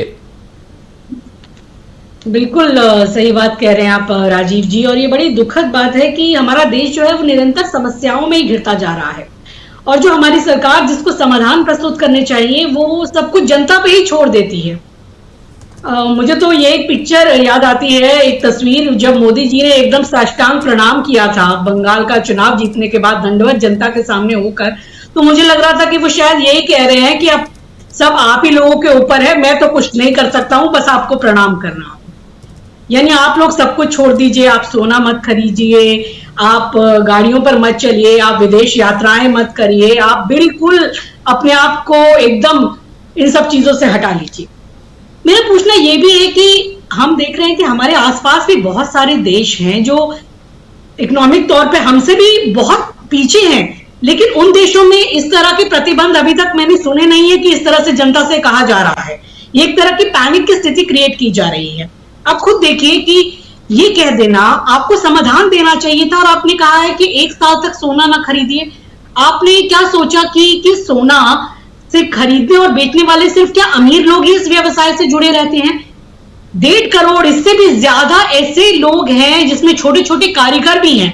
सोने का काम ऐसा होता है जिसमें छिलाई, पॉलिश और बहुत सारे कारीगर इसमें जुड़े रहते हैं, और वो छोटे छोटे उनकी आमदनी होती है। अब वो कहां जाएंगे, उनका क्या होगा? पर आपने 1 साल की बात कह दी। बहुत सारे समाधान हो सकते थे। हमारे देश में इतना लॉकर में सोना पड़ा हुआ है, इतने तरीके से सोना पड़ा, उसके आप रिसाइकलिंग की बात कर सकते थे या और किसी तरीके की बात कर सकते थे। आप केवल लोगों को समस्याओं में उलझा रहे हैं, उनको कोई समाधान नहीं दे रहे, क्योंकि आपके पास कोई दूरदृष्टि है नहीं, कोई प्लानिंग है नहीं। ये जो ईरान वॉर चल रही थी, आपको इतने दिनों से पता था, आपको 75-80 दिन कितने दिन हो गए, लेकिन आपने पहले कोई काम नहीं किया, कोई समाधान नहीं दिया। आप अपने चुनावों में व्यस्त रहे, और जैसे चुनाव खत्म होते हैं आप पेट्रोल के दाम बढ़ा देते हैं, और उसके बाद सही कह रहे हैं, जो इनका रवांडा मीडिया है वो कैसे ढकता है इनकी इनकॉम्पिटेंस को और इनकी गलत नीतियों को, इनकी नाकामियों को। कहा जाता है अरे 3-3, 4-4 रुपए ही तो बढ़ाए गए हैं, और जगह तो 40% और 30% की बढ़ोतरी हो रही है।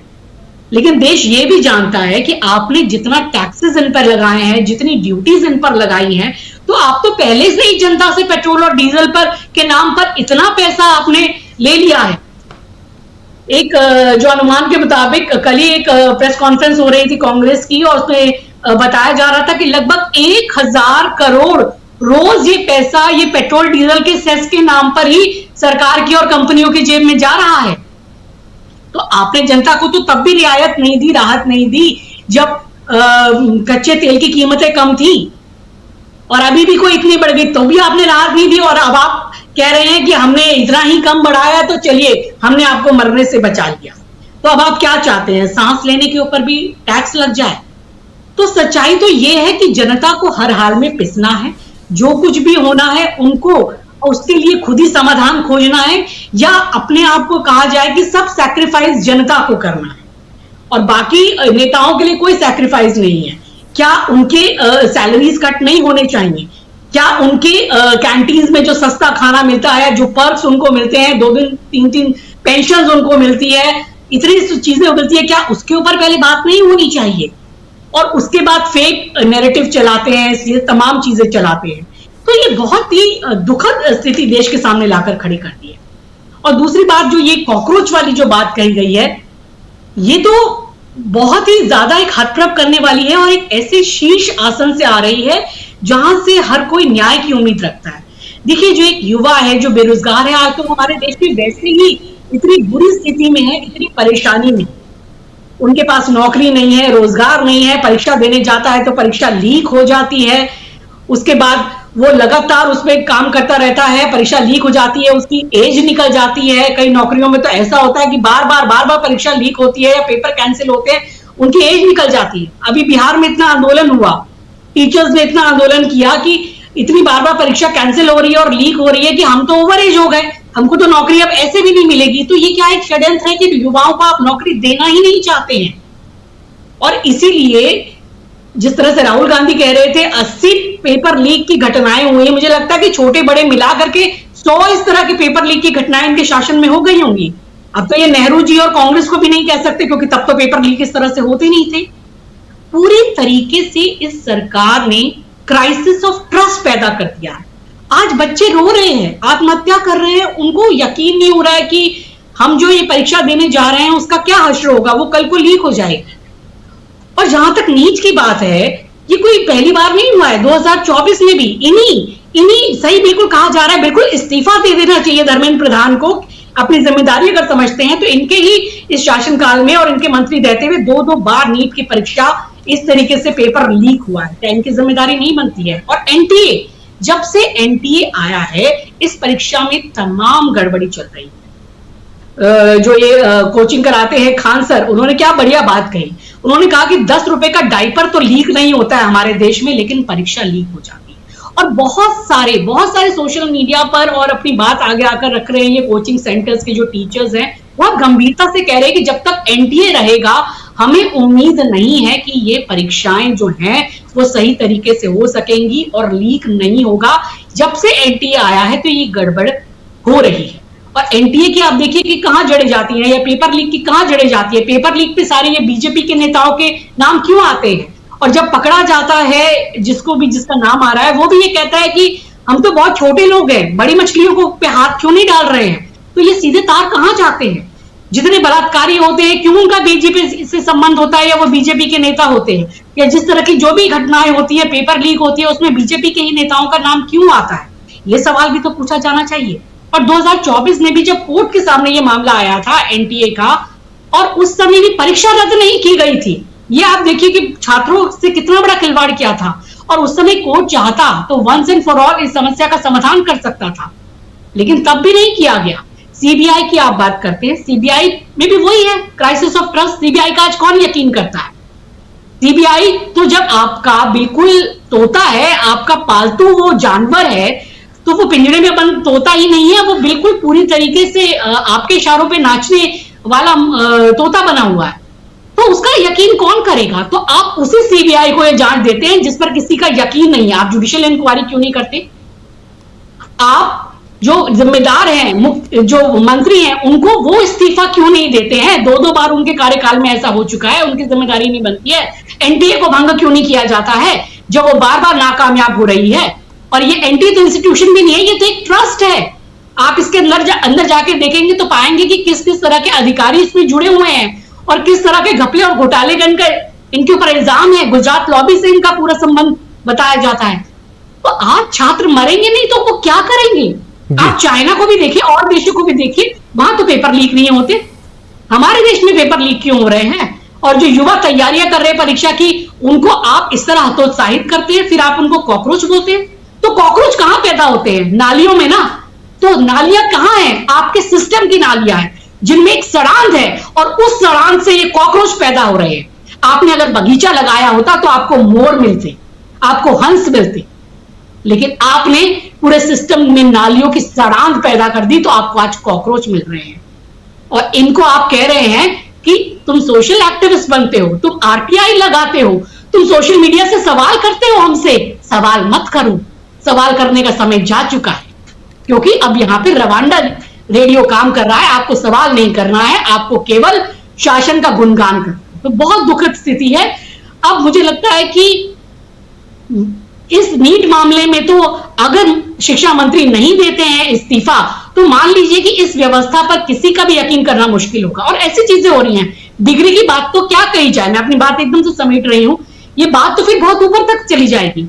बिहार के जो अभी शिक्षा मंत्री बनाए गए हैं, मैं आपको एक इंटरेस्टिंग बात बताती हूं, उनके ऊपर खुद एक डिग्री कॉलेज की प्रबंध समिति में रहते हुए बहुत बड़े घोटाले का आरोप है। सिर्फ आरोप नहीं, चार्जशीट भी उनके ऊपर हो चुकी है। सोचिए, जो चार्जशीटेड है उसे मंत्री बनाया गया है और कोई वहां कुछ नहीं कह रहा, और वो मजे से वहां पर शिक्षा मंत्री बने हुए हैं, मंदिरों में जाकर झाड़ा लगवा रहे हैं, अंधविश्वास को पूरा फैला रहे हैं। तो देख लीजिए अब हम किस दिशा में जा रहे हैं, ये सब कोई देख रहा है। पूरी तरीके से क्राइसिस ऑफ ट्रस्ट है इसका। जी जी बिल्कुल बिल्कुल। जरा जल्दी से अमलेंदु जी, फिर आता हूँ स्वामी जी, जल्दी से आपके पास भी आता हूँ। अमलेंदु जी, बेरोजगारी मुद्दा है या वो अब खत्म हो गया? राजीव जी, प्रधान सीजेआई साहब के सफाई देने से बेरोजगारी मुद्दा खत्म हो जाएगा, ऐसा तो नहीं हो सकता। सीजेआई साहब की सफाई आई है तो उसी की बदौलत आई है जिसको काकुश बता रहे थे, सोशल मीडिया की बदौलत। तो सोशल मीडिया पे जब हल्ला मचा तो फिर सफाई देनी पड़ी है सीजेआई साहब को। लेकिन राजीव जी, जो सफाई आई है उसमें भी आप देखिए कि भाई सीजेआई साहब को अगर बीजेपी ज्वाइन करनी तो करें, किसने रोका है? हमने थोड़ी रोका है, ना कोई रोक लेगा। ज्वाइन करनी करें। अब बता रहे हैं कि विकसित भारत के स्तंभ है, ये जुमला कहाँ से उठाया भाई विकसित भारत? ये भी बता दें हमारे सीजेआई साहब, ये जुमला कहाँ से उठाया विकसित भारत? ये परजीवी कहाँ से उठाया ये भी बता दें। ये आंदोलन जीवी का राजीव जी अगला चरण है परजीवी। जो आंदोलन जीवी कहा गया था प्रधानमंत्री की तरफ से, उसका अगला जो है वो चरण है परजीवी कहना। तो यही राजीव जी कहा जा रहा है, जिनको आंदोलन जीवी प्रधानमंत्री ने कहा उनको सीजेआई परजीवी बता रहे हैं। अंतर इतना सा है सिर्फ, तो आंदोलन जीवी से आगे बढ़कर परजीवी बता रहे हैं। तो ये राजीव जी सफाई जो आई है वो सफाई सिर्फ इसलिए आई है कि चूंकि उस पर हल्ला ज्यादा मचा तो वो स्पष्टीकरण देने की मैंने सबको नहीं कहा था, कुछ लोगों के लिए कहा था। अरे भाई कुछ लोगों के लिए कहा था तो उस पर आदेश दो ना। संविधान में ये कहाँ लिखा है कि जज साहब जो डाइस पे बैठकर जो कुछ भी भाषण देंगे, ये तो कहीं नहीं लिखा। जज साहब जो डाइस पे बैठकर कुछ भी भाषण देंगे कि मेरी मौखिक टिप्पणियों को ऐसे ले लिया। अरे आप जो भी कहना है आदेश में कहिए, इंटरिम ऑर्डर दीजिए, जो भी कहना आप उसमें कहिए, आपके पास ताकत है आदेश देने की। इन टिप्पणियों की क्या आवश्यकता है, समझ नहीं आता। अब राजीव की सब दिक्कत ये है कि हर कोई प्रेरणा ले रहा है मोदी जी से, हर कोई प्रवचन देने पे तुला हुआ है। जिसको जहां भी जरा सा माइक मिल जाता है वहां जो है देने के लिए तैयार हो जाता है प्रवचन। तो अब सीजीआई साहब ने प्रवचन दे दिया, लेकिन मालूम नहीं था ये प्रवचन थोड़ा उल्टा पड़ेगा, तो थोड़ा उल्टा पड़ गया। राजीव जी, मुझे लगता है कि 70 सालों में ये भी पहली बार है कि किसी सीजीआई को अपनी अदालत में की गई टिप्पणी पर सफाई देनी पड़ रही है। तो मोदी है तो मुमकिन है ये भी है राजीव जी, सीजीआई जो है उसको टिप्पणी पे अपनी सफाई देने की आवश्यकता पड़ रही है। वरना अब तक जाने कितने जजों ने टिप्पणियां की होंगी, किसी की कोई सफाई नहीं आई। आखिर इन्हीं की सफाई क्यों आने की नौबत आ गई? तो ये राजीव जी देखने में आ रहा है। तो इसलिए बेरोजगारी मुद्दा है, और सिर्फ ये कह देने से कि साहब मैंने कुछ के लिए कहा था, जो नकल से आते हैं। अगर अभी उनमें से कुछ अगर वकील बन गए हैं राजीव जी फर्जी डिग्री से, तो उनमें से कुछ जज भी बन गए होंगे, उनकी भी जांच होनी चाहिए फिर कि उनमें से जज कितने बन गए। अगर ऐसा फर्जी डिग्री से लोग वकालत कर रहे हैं तो उस वकालत में तो अगर वो बन गए हैं तो उनमें से कुछ बन गए होंगे, तो कराओ जांच, किसने रोका है? आपका काम है, आप कराइए जांच। क्यों जांच नहीं कराते हैं? टिप्पणी से तो काम नहीं चल जाएगा, तो आपको जांच करानी चाहिए। दूसरा राजीव जी, अब जिस तरीके से पुलिस को पकड़ा दी गई है साइकिलें, तो गनीमत है राजीव जी, साइकिलें पकड़ाई है, गधे नहीं पकड़ाए हैं। वरना गधों पे भी कराया जा सकता है फ्लैग मार्च, आराम में तो होता है, गधे पाले जाते हैं। तो ये राजीव जी अभी जो जिस तरह की बातें सब चल रही हैं, जो जिस तरीके की एक तरीके कहा जाए कि सिस्टम जो है उसमें सड़ान जो आ रही है, वो सिस्टम की सड़ान जो है वो दिखाई पड़ने लगी है। प्रधानमंत्री कुछ बोल देते हैं और उसके बाद जो फिर टिप्पणियां आने लगती हैं, कोई परजीवी भी किसी को बोलने लगता है, कोई किसी को कुछ बोलने लगता है। इस तरह की सब चीज़ें सामने आ रही हैं। तो ये राजीव जी निश्चित तौर पे एक गंभीर परिस्थितियां हैं। और राहुल गांधी ने जिस तरीके से आज अपनी बात रखी है और धर्मेंद्र प्रधान का इस्तीफा साफ तौर पर मांगा है, हालांकि राजीव जी राजनाथ सिंह कह चुके हैं कि ये यूपीए नहीं है, एनडीए, यहाँ इस्तीफे नहीं होते, तो इस्तीफा नहीं होगा, ये समझ लेना चाहिए। कुछ भी हो जाए, धर्मेंद्र प्रधान का इस्तीफा नहीं होगा। और ये राजीव जी सरकार की बड़ी अच्छाई है कि किसी भी मंत्री के ऊपर किसी भी तरीके के कुछ आरोप लगते रहें, इस्तीफा तो नहीं होता है। तो देख लीजिएगा, इस्तीफा नहीं होगा धर्मेंद्र प्रधान का, इस तरीके से बने रहेंगे।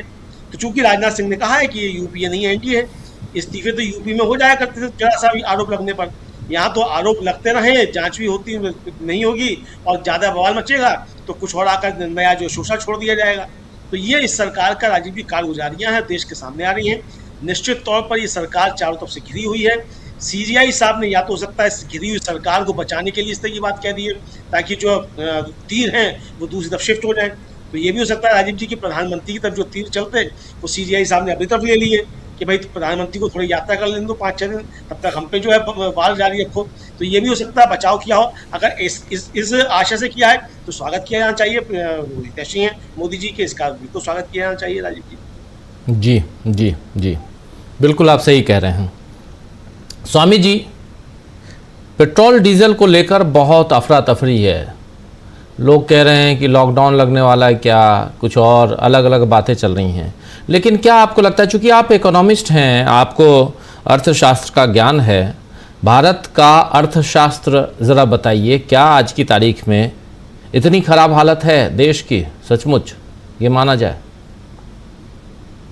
राजीव जी, देश की हालत ज्यादा खराब है जितनी लोग कल्पना नहीं कर रहे हैं, वास्तविकता को समझ नहीं रहे हैं। देखिए, जो अमलेंदु जी ने कहा बात बिल्कुल सही है। चीफ जस्टिस ऑफ इंडिया जो क्लैरिफिकेशन भी दे रहे हैं, उस पर बात, विकसित भारत ऐसा होता है। इस विकसित भारत के लिए हमारे लाखों लोगों ने पेड़ पे लटके थे और अपनी जान दी थी और जेलों में काटा था।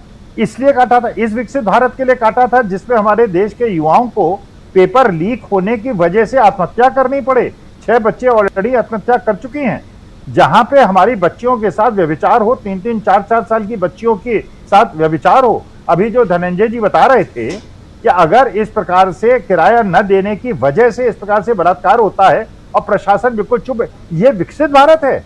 ये विकसित भारत है जहां पे लोकतंत्र में अगर बंगाल के लोग ये कह रहे हैं, क्योंकि मैं आज देख रहा था उनके अपने जो ये है अपने कपिल सिब्बल साहब, वो 3 जूरिस्ट के साथ बैठ के डिस्कशन कर रहे थे वेस्ट बंगाल इलेक्शन के बारे में। एक टीएमसी के मेंबर ऑफ पार्लियामेंट बैठे थे, एक पूर्व चीफ अपने जस्टिस सुप्रीम कोर्ट के बैठे हुए थे।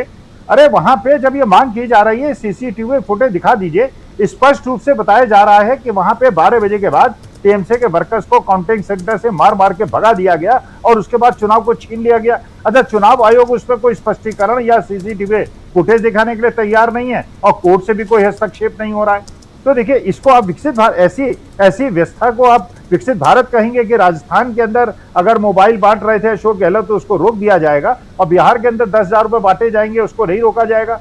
हमारे देश को विघटित करने के लिए हिंदू मुसलमान का नैरेटिव चलाया जाएगा, चुनाव आचार संहिता का उल्लंघन होगा, लेकिन कोई इसको विकसित भारत कहते हैं। भाई, हमारे विकसित भारत का मतलब ये था जो हमारे संविधान ने लिखा है। संविधान के अनुसार ये बच्चे जिनको है इनको नौकरी देना सरकार का काम है।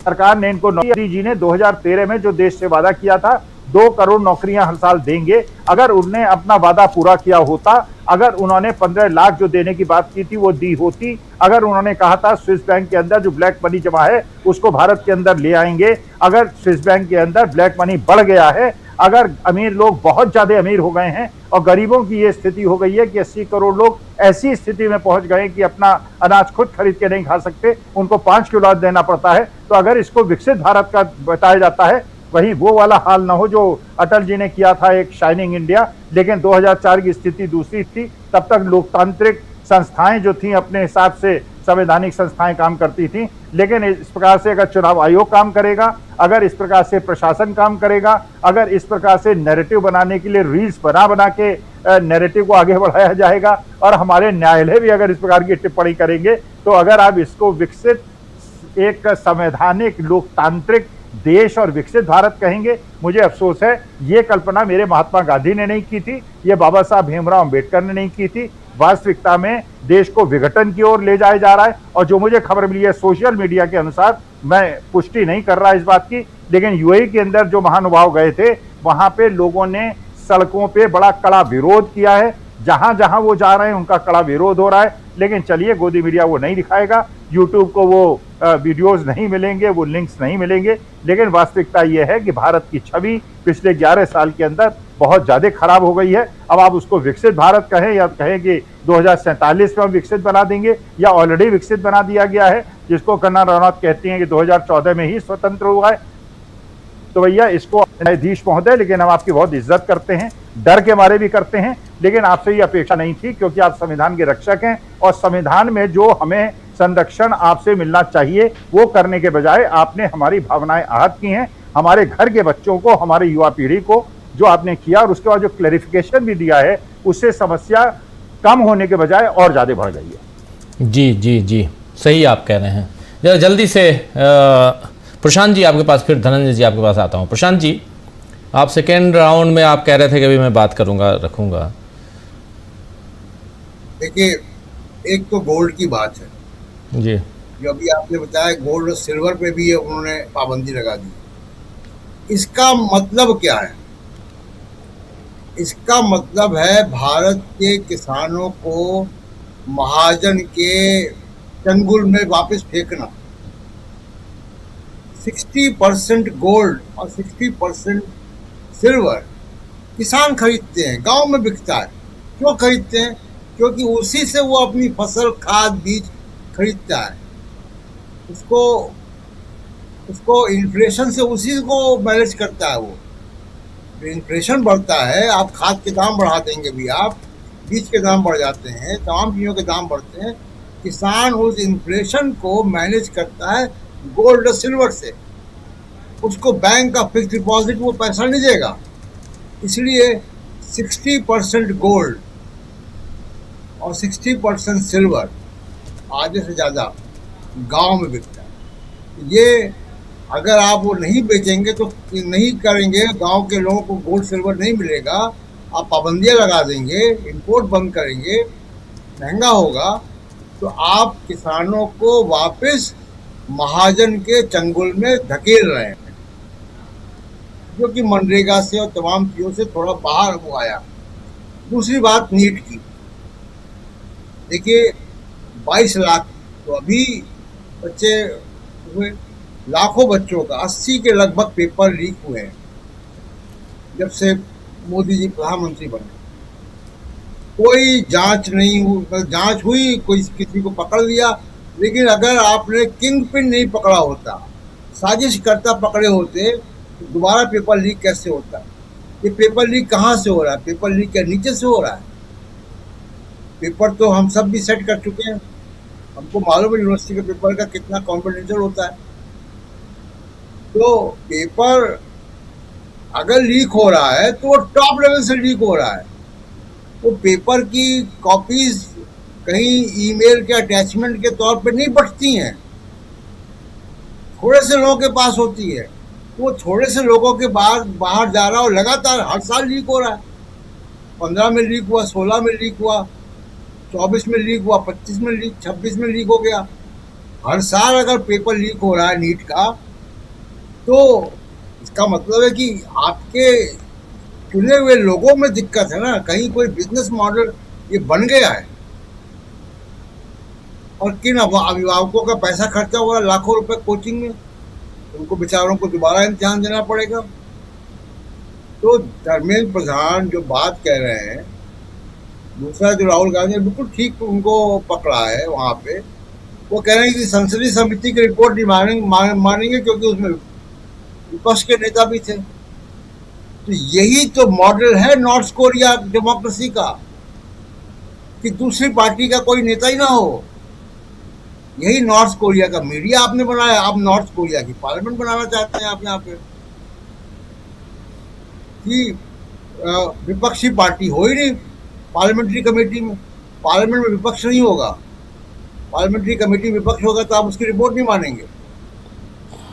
ये घोर आलोकतांत्रिक लोग हैं, और इसीलिए फिर वो बातें आ जाती हैं, कॉकरोच और पैरासाइट और ये सारी बातें। वो तो बीमारी सब जगह जाती है। तो ये धर्मेंद्र प्रधान की जिम्मेदारी है और सरकार की जिम्मेदारी है कि अगर ये युवाओं का भविष्य चौपट कर रहे हैं। और पता नहीं कितने लोग जो पकड़े गए राजीव जी, कितने लोग तो नकली पेपर देकर, पेपर लीक देकर डॉक्टर बन चुके होंगे। उनका क्या करेंगे आप?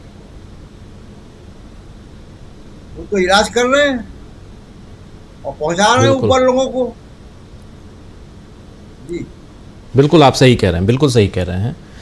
पेपर लीक का मामला तो है, लेकिन ओवरऑल बेरोजगारों का मामला, बेरोजगारी कैसे दूर हो इसकी चिंता न कर आप एक दूसरी दिशा में जो देश जा रहा है। जरा धनंजय जी, कैसे देखा जाए ओवरऑल, अभी जैसे ही चुनाव बीता है, चुनाव तक तो चल रहा था पूरा, चुनाव की बातें हो रही थी, बात खासकर पश्चिम बंगाल में चुनाव और उसके रिजल्ट की हो रही थी। इन सब के बीच प्रधानमंत्री नरेंद्र मोदी की एक अपील, और इस अपील के बाद आप देखिए लगातार धीरे धीरे इवेंट जो है वो बदलता हुआ नजर आता है। इसको अगर पॉलिटिकली देखा जाए तो कहां पाते हैं आप नरेंद्र मोदी के इस वक्तव्य को कि जिसमें सोना चांदी एक साल तक मत खरीदिए, पेट्रोल डीजल की खपत कम कीजिए, किसानों को भी उन्होंने सलाह दी कि फर्टिलाइजर का इस्तेमाल कम कीजिए, ये सारी बातें हैं, क्या मायने हैं इसके? देखिए एक बड़ा बचपन में हम लोगों ने पढ़ा है, जब मुझे लगता है हाई स्कूल में गए थे, पर उपदेश कुशल बहुतेरे, इस पर हम लोग को लिखना था, 500 शब्द लिखिए। तो नरेंद्र मोदी जी ने वही किया है, वही करते रहे हैं। संघ का काम ही यही है, वो नागरिकों को उसका कर्तव्य बता। ये मत पूछो कि देश ने आपके लिए क्या किया, ये बताओ आपने देश के लिए क्या किया, ये उनका तर्क। हम लोग जो जिस धारा को मानते हैं, संविधान को मानते हैं, वो मानते हैं कि देश का मतलब है जो हमें आज़ादी पूर्वक, सम्मान पूर्वक, स्वाभिमान के साथ जीने का माहौल दे, वो हमारा देश है। और वो देने का काम कौन करे? सरकार करे। सरकार अगर नहीं कर पाती है तो संसद में उस पर बहस हो। संसद में भी अगर कुछ गड़बड़ियां हो जाती है तो चीफ जस्टिस या सुप्रीम कोर्ट उस पर ध्यान दे, चुकी वही कस्टोडियल है जी। वो भी नहीं हो पाए तो नागरिक निकले सड़क पर और वो जो है प्रदर्शन करे। देश में सुनारों ने भी प्रदर्शन किया हुआ। दरोगा जी आपके दिल्ली में ही धमका रहे हैं और कह रहे हैं कि घर के अंदर जाओ नहीं तो सब ठीक कर देंगे। तो कुल मिलाकर के एक दृश्य ये बन रहा है। दूसरा दृश्य आपको बताएं कि आप पता नहीं आपने दिखाया ही होगा मेरे आने से पहले, हेग में प्रधानमंत्री क्या कर रहे हैं, नीदरलैंड गए प्रधानमंत्री वहां क्या कर रहे हैं, यूएई में गए प्रधानमंत्री किस तरह से जैसे पक्षी डैना फैला करके लैंड करता है ना, उस तरह से कैसे मिले वो आपने देखा होगा। शाह से किस तरह से मिले, ऐसा डैना फैला हुआ प्रधानमंत्री मैंने आज तक देखा नहीं। मेरी उम्र उतनी ज्यादा नहीं है जितनी नरेंद्र मोदी जी की उम्र है, लेकिन जितना भी मैंने देखा है उसमें डैना फैलाया वो प्रधानमंत्री मैंने नहीं देखा। पहली बार मैंने देखा, वो लहराते हुए दूर से आ रहे हैं, वो भी आपने देखा। वो भी आपने देखा होगा हेग में जो है भारतीय समुदाय के लोगों से मिल रहे हैं, वहाँ नाच देख रहे हैं। हम लोग यहाँ टेंशन में फंसे हुए हैं, हमको कॉकरोच कर दिया कि हमको क्या कर दिया, प्रधानमंत्री वहाँ नाच देख रहे हैं। आपने देखा कि नहीं देखा, पता नहीं। देखा। ये डैना फैलाया हुआ प्रधानमंत्री देख लीजिए। यहाँ मुसलमानों से कितनी चिढ़ है, संघ के लोगों को, भक्तों को, खुद मोदी जी को, वहाँ डैना फैला करके मिलते हैं। ये देख लीजिए, आपने दिखाई दिया।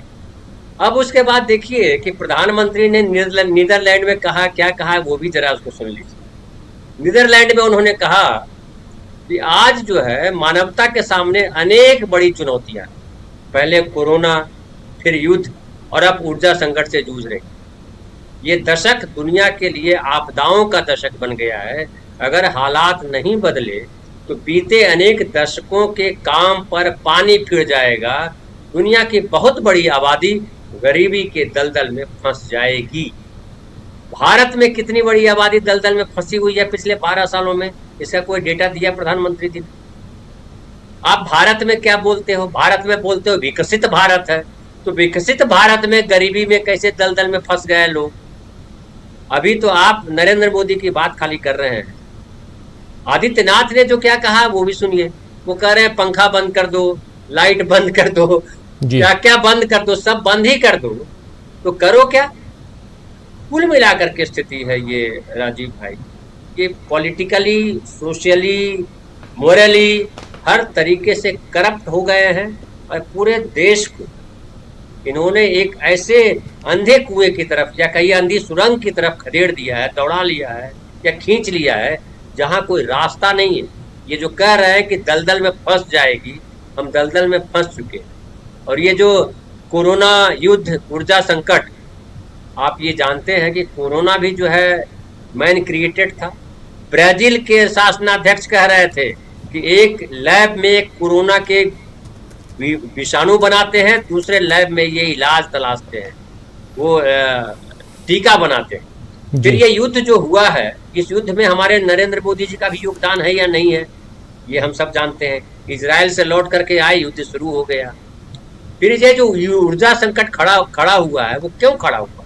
अगर ईरान पे युद्ध हमला नहीं करता अमेरिका, तो क्या ये ऊर्जा संकट आया होता? और जो हमला हुआ है, अभी कह रहा है अमेरिका की फिर हमला करें, तैयारी हो रही है, अगले सप्ताह फिर आप हमारे सब चैनलों पे या देश भर के दुनिया भर के चैनलों में अमेरिका ने फिर से हमला कर दिया, इसकी खबर आएगी। तो ये जो हमला हुआ है वो किस लिए हुआ? वो सोना वहां भी खड़ा है, क्योंकि डॉलर लगातार अविश्वसनीय हुआ है, अमेरिका अविश्वसनीय हुआ है, इसलिए दुनिया के देशों ने सोना खरीदा है भयंकर तौर पे। भारत ने भी सोना खरीदा है, आरबीआई ने सोना खरीदा है। आम लोगों ने उतना सोना नहीं खरीदा जितना आरबीआई ने सोना खरीदा है।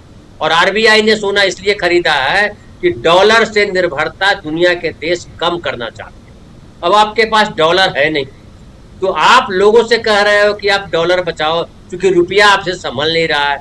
97 रुपया पे आप ला दिए डॉलर के मुकाबले, वो 107 रुपया कब हो जाएगा आपको पता नहीं है। मतलब उनको तो पता है, पब्लिक को बता रहे हैं कि पता नहीं। तो कुल मिला के सिचुएशन ये है कि हम अंधे कुएं की तरफ या कहिए कि अंधी सुरंग की तरफ जा चुके हैं। यहाँ से बचने का कोई रास्ता नहीं है। अब इंतजार कीजिए। जैसे हमारे गांव में कहावत है राजीव भाई, आपने सुना होगा कि जो है ओखन में जब सर डाल दिया है तो समाठ लगने से क्या चिंता, क्या डर। तो ओखल में सर डाला है ना मुस्कुरा करके कि हिंदू राष्ट्र बनाएंगे, जय श्री राम, कांग्रेस भ्रष्ट पार्टी है, मोदी जी जो है अंतर्राष्ट्रीय लेवल पे भारत को पहुंचा देंगे, भारत जो है सिरमौर हो जाएगा दुनिया का। तो उसका आनंद लीजिए, कुछ दिन इश्क और प्यार का मजा लीजिए। देखिए ढोल बज रहा है, आपने दिखाई दिया, तो इसका आनंद लीजिए। आप नहीं ले पा रहे हैं तो मोदी जी को टीवी पे देखिए और खुश होइए, क्योंकि वो भारत के प्रतिनिधि हैं। प्रतिनिधि का मतलब क्या होता है कि मेरी माँ जो है जब खाना पकाती थी, चावल बनाती थी, तो एक चावल दबा के देखती थी, पता लगता था कि भात पक गया है। तो वैसे ही मोदी जी को नाच गाते देखते हुए देख लीजिए, तसल्ली कर दीजिए। तो ये कुल मिलाकर के बड़ी भयावह स्थिति है। इस स्थिति से कैसे निकला जाए मुझे नहीं दिखाई पड़ रहा, अभी कोई सूरत नहीं दिख रही। जी बिल्कुल बिल्कुल सही आप कह रहे हैं। और यहाँ पर आखिर ये दिशा क्या है, मैं अभी तक इस बात को समझ नहीं पा रहा हूँ कि यहाँ किस दिशा में देश को ले जाना चाहते हैं नरेंद्र मोदी, और क्या सचमुच संकट इतना गहरा है? क्या लगता है अंशु जी आपको? चांदी इंपोर्ट जो पहले फ्री था, चांदी इंपोर्ट रेस्ट्रिक्टेड, अब नहीं इंपोर्ट कर सकते चांदी। दिशा क्या है? जी देखिए, दिशा ही तो कोई नहीं बता पा रहा।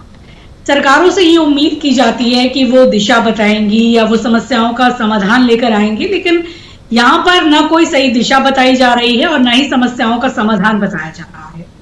और उसके बाद जो लोगों से करने के लिए भी कहा जाता है तो वो पहले खुद नहीं फॉलो किया जाता। यहाँ पर मैं वही बात रिपीट करूंगी कि क्राइसिस ऑफ ट्रस्ट है। अब मोदी जी अगर जनता को कोई बात भी कहते हैं तो लोग उस पर अब यकीन करें या ना करें उनको खुद समझ नहीं आता। और इनका जो तंत्र है मीडिया का, वो तरह तरह की अफवाहें भी फैलाता है। आपने देखा ही होगा किस तरीके से एक इंडियन एक्सप्रेस के अखबार को दिखाया गया था कि इंदिरा गांधी जी ने कहा था कि सोना नहीं खरीदो और ये नहीं करो, उसके बाद वो फेक निकल गया। तो इस तरीके से जो इनका तंत्र है, जो व्हाट्सएप यूनिवर्सिटी है, उसने इतनी बुरी तरीके से लोगों का जिसे कहा जाए ब्रेन वॉश कर दिया है कि उनको वही तस्वीरें भा रही हैं जो विश्व गुरु की है उनकी, कि वो वहां पर ढोल बजा रहे हैं, नाच गा रहे हैं। उनको लगता है कि अभी भी शायद डंका बज रहा है, लेकिन ये नहीं पता कि अर्थव्यवस्था का ढोल पूरी तरीके से फट चुका है। और ये एक पैनिक है जिसे अब जनता के बीच क्रिएट किया जा रहा है और आपको कुछ क्योंकि नहीं करना है। आप देखिए इंदौर या मध्य प्रदेश में और कई शहरों में हम देख रहे हैं कि पेट्रोल पंप के बाहर किस तरीके से कतारें लगी हुई हैं, लोग किस तरह से पैनिक में हैं। या फिर सिलेंडर ना होने की वजह से कितने जो मजदूर हैं, कितने जो रेहड़ी पट्टी वाले हैं जो अपने भाई पकौड़ा बेच के, समोसे बेच के काम करते थे। मोदी जी तो यही कहते थे ना, पकौड़े तलो। अब तो कह रहे हैं कि तेल भी मत खाओ, तो किस में तलें? पकौड़े तलने का भी आपने व्यवसाय छीन लिया उनसे, वो बेचारे भाग भाग के गांव जा रहे हैं। तो ये सच्ची तस्वीरें नहीं दिखाई जा रही हैं। तस्वीरें यही ढोल बजाती हुई दिखाई जा रही हैं, या फिर जिस तरह से धुरंधर के धुन पर वो गले मिलते हुए नजर आ रहे हैं वैसे ही दिखाई जा रही है। वही मीडिया कर रहा है, वही इनका सिनेमा भी करता है। अभी धुरंधर 3 भी आ जाएगी जिसमें दिखाया जाएगा कि भाई नीट परीक्षा पेपर लीक होने में विदेशी ताकतों का या फिर पाकिस्तान का हाथ कैसे है। और हम इसको यकीन भी कर लेंगे हमारी व्हाट्सएप यूनिवर्सिटी की जनता। ये सब तो अभी चल रहा है हमारे देश में। तो बिल्कुल आंखों के ऊपर पर्दा डाल के रखा गया है, और इसीलिए ये हमें कॉकरोच भी कह पा रहे हैं, क्योंकि हमारा हाल जो है वो कॉकरोच और कीड़े मकोड़ों की तरह बना दिया गया है। और जब हम आवाज उठाते हैं तो बोलते हैं कि आप मत उठाइए, आप सोशल मीडिया मत बनिए, आरटीआई एक्टिविस्ट मत बनिए, क्योंकि हमें सवाल नहीं सुनने हैं आपसे। आपको रहना है तो इसी सड़े गले सिस्टम में आप रहिए। तो ये कुल मिला के ये सारी तस्वीर तैयार कर दी गई है। तो एक तरीके से हम मुर्दों का भी देश बनते जा रहे हैं, सवाल करना हम भूलते जा रहे हैं। हमको लग रहा है कि अभी हमारे घर तक वो आंच नहीं आई है, मिडिल क्लास को लग रहा है कि चलो हमारी नौकरी बरकरार है। लेकिन आज ही मैं देख रही हूं कि कैसे कैसे चीजें बढ़ रही हैं। मुझे कहीं जाना था तो मैं ऑटो में गई, तो वो जो जितना किराया लेते थे लगभग उससे 40% बढ़ा के वो मुझसे किराया मांग रहे थे। रिक्शा वाले किराया ज्यादा मांग रहे, वो कह रहे हैं कि गैस सिलेंडर रहना ही हमारे लिए मुहाल हो रहा है, हम हजार इतने हजारों रुपया कहां से लाएं। तो आम आदमी की तो यहाँ पे कोई प्रॉब्लम देखी ही नहीं जा रही है। आम आदमी को मरने के लिए बिल्कुल ऐसे ही छोड़ दिया गया है। तो वो अपनी समस्या का समाधान कैसे करेगा, इसकी किसी को चिंता नहीं है। और एक व्हाट्सएप यूनिवर्सिटी से और इनके जो तंत्र है मीडिया का, वो यही बता रहा है। एक बहुत इंपॉर्टेंट मैं आपको बताऊंगी, हालांकि इस पूरी चर्चा से इतर है, भोजशाला का भी एक मसला आया है जिसके ऊपर हाईकोर्ट ने अभी फैसला दिया है। वो बहुत ही इंपॉर्टेंट मामला है। अब सीधे सीधे जो फेथ भी है वो जुडिशियल रिव्यू के दायरे के अंदर आ रहा है, और धार्मिक स्वतंत्रता का जो ये अधिकार है उसके ऊपर भी अब एक बहुत बड़ा, मैं तो कहूंगी कि सवाल या एक चीजें हो रही हैं।